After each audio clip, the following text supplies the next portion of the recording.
ناپاکی کی حالت میں اگر کوئی سو جاتا ہے تو کیا گناہگار ہوتا ہے؟ کیا اس طرح ناپاکی میں سونا حرام ہے؟ مرد کے لیے کیا حکم ہے، عورت کے لیے کیا حکم ہے؟ توجہ کے ساتھ اس کی تفصیل سمجھ لیں۔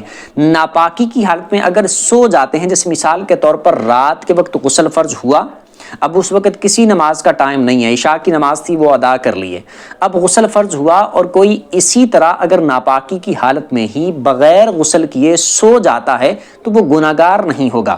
ہاں بہتر، زیادہ افضل یہ ہے کہ اگر اس نے سونا ہے غسل نہیں کرنا تو وضو کر لے، لیکن اگر کسی نے وضو بھی نہ کیا اسی طرح سو گیا تو گناہ پھر بھی نہیں ہے۔ سو گیا اور صبح فجر کی نماز کے وقت وہ اٹھ کے غسل کر لیتا ہے اور نماز کو ادا کر لیتا ہے تو وہ گناہگار نہیں ہوگا، یعنی پوری رات ناپاکی کی حالت میں سویا پڑا رہا، وہ گناہگار نہیں ہوگا، لیکن کوئی نماز اس کی قضا نہیں ہونی چاہیے۔